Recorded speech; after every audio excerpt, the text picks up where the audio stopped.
Hey guys, and welcome back to another guy's garage. Today, we're in the garage working on my piece of Chevy Silverado. That's right, again, I'm having problems. This time, with the one thing this truck is made for. It's a 2500 HD truck, and every time I hook up a trailer to it, it's a crapshoot whether or not the lights will work or the brakes will work.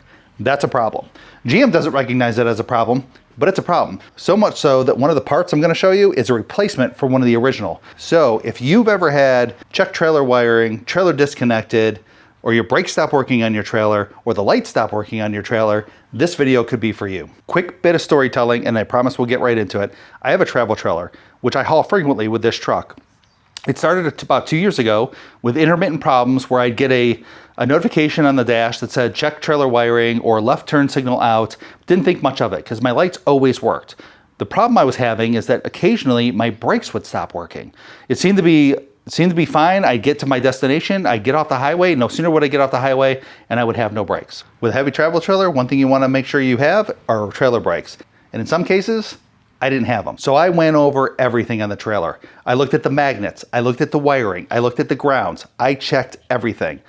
Much to my dismay, no matter what I checked and no matter what I replaced, I still had the issue. Turns out, after doing a little bit more research online, I'm not the only guy that said this problem.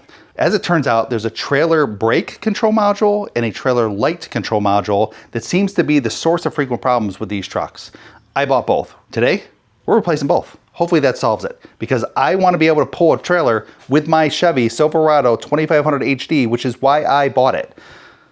Thanks, GM. I should add that as part of my troubleshooting, I did replace this guy. This is the receiver. This has the 4-pin up top and the 7-pin down below.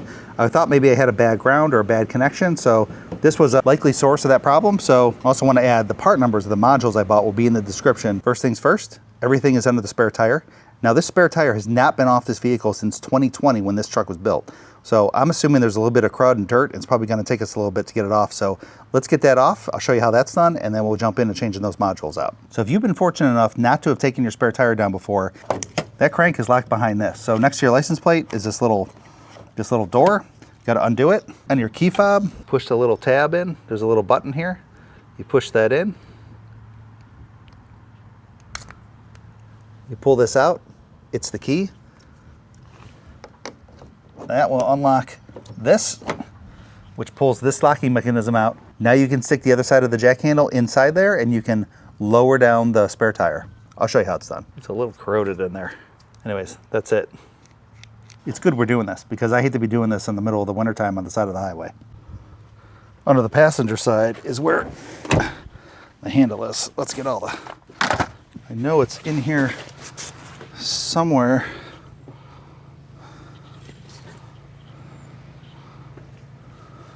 Oh, there you are. Yeah.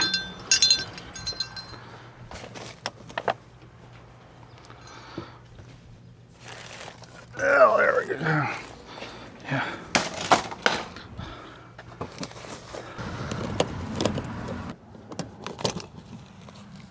There we go. Here's what you're after. Got it. Got it.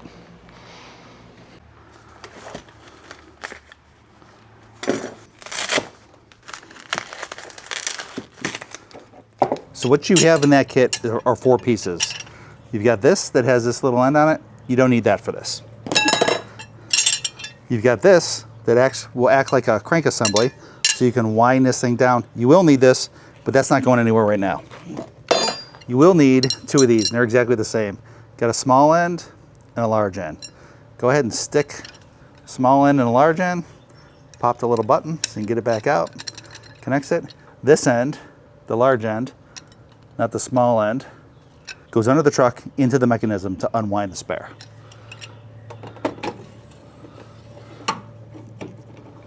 You can feel it engage. So I can twist it, no more twists. Now I can use this to disengage it, and it should just be lefty-loosey, righty-tighty. So left counterclockwise should wind it down, clockwise should wind it back up. Ooh. Yeah, this thing's never been off.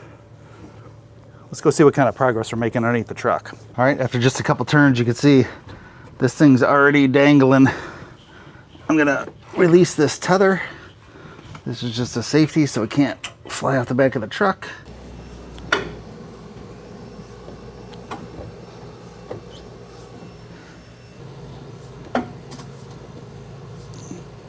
Tire's not as bad as I thought it'd be. I ask myself all the time, why do I live here? The earth is reclaiming my truck 1 year at a time. Okay guys, so what I found in the research that I had done is I needed 2 part numbers. I have here a tech bulletin from a buddy of mine who's able to get me this. And let me just say that I'm happy that I don't own a 2019 because it would be much harder to fix this. But I have a 2020. All right, I'm gonna read this to you. On 2020 to 2023 model year vehicles, there may be complaints about either trailers that cannot be properly detected or complaints about light flash related to trailer connection monitoring on trailers with LED lighting. Long story short, let me just summarize what I found. There's 2 parts. This is what I call the service guy at my local Chevy dealership. This is the trailer brake control module. It was like 35 bucks, 850-73615. For 35 bucks, it's cheap insurance. This is what I found in one of these tech bulletins. This one is the number that the tech service guy told me is the replacement number for the original trailer lamp control module. This is part number 13564465. This is the new revised number. Here is, where did that spider come from? I don't know where this was at, but holy smokes. See that in there? Yeah, nice. So what he found, and this is my local parts dealer, he found that this part, 13564465, was a replacement for the original, which was 13554026. This is the replacement, which means this is the part that's supposed to resolve the issues caused by the original trailer lamp control module. So this is what today I'm going to try and install. Guys, I don't know if you can see this, but I have neither of those part numbers. So the part number I'm actually showing on my truck is 13535101. Let's go fire up the old Google machine and find out what that means. I don't know if you guys can see this clearly on my phone, but it basically says GM has updated this part number several times, and it does say 13564465 is the latest GM replacement, which is the part that my part guy sold me. All right guys, first we got to get this disconnected. First we're going to slide this connector back. It's as simple as just pushing on it. This pulls down. Ooh, it's crusty. And it unhooks. Whew. That's it. It's wiggled. All right, let's get this out of there. It's also good practice to disconnect the battery before you do any electrical work on your truck. It is in fact 10 millimeter. A very rusty 10 millimeter.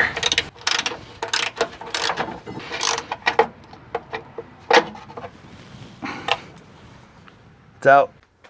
All right, comparing the old part to the new part, the good news is they're made the same and the pins are the same. So let's go ahead and install this one and see if it fixes the problems we had with this one. This is what $100 feels like, folks, because that's what this part cost me. Head up.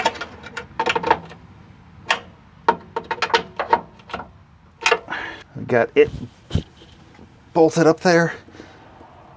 This goes on nice and straight. So this little lever draws it up in there. This locks it in. And guys, that should be it. New module installed. Guys, while I'm under here, I want to point something out. This is the wax coating that GM has decided to move to on these trucks instead of using E-coated chassis.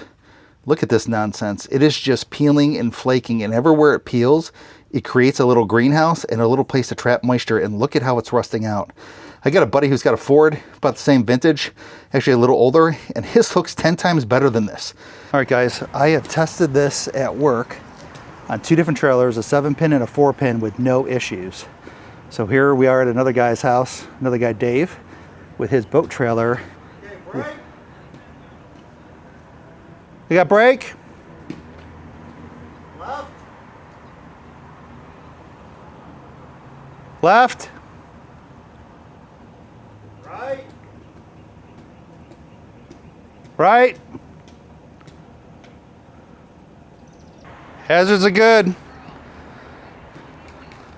Yeah, so this trailer requires the trailer to be attached to make the ground, and looks like problem solved.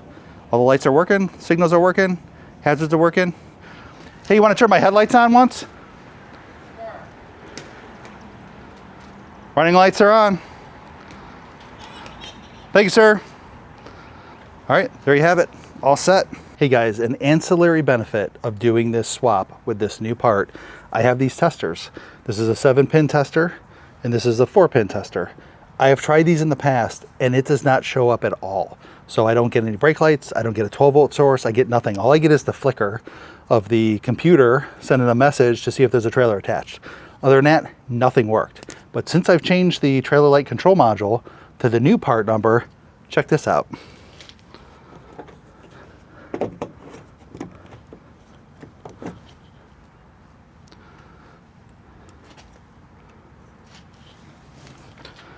I'm already reading, you guys can't see, I'm already reading, that's the 12-volt source. Here's my 4-ways.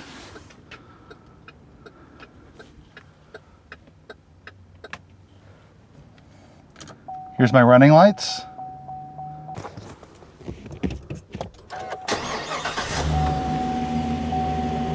Had to start it up for this one.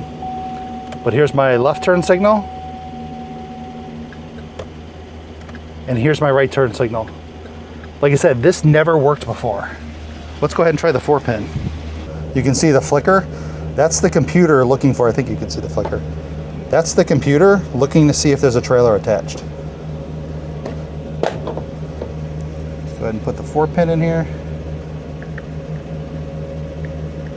4-pin, I'll admit, is a little bit tight. So again, there's the flicker. You can see the computer's looking for, oh, there we go. It detected that there's a trailer, or thinks there's a trailer. Oh, but that's the running lights are on. Yep, it thinks there's a trailer attached. Here's the left turn signal. Here's the right turn signal. Here's my 4-ways. Here's my brakes.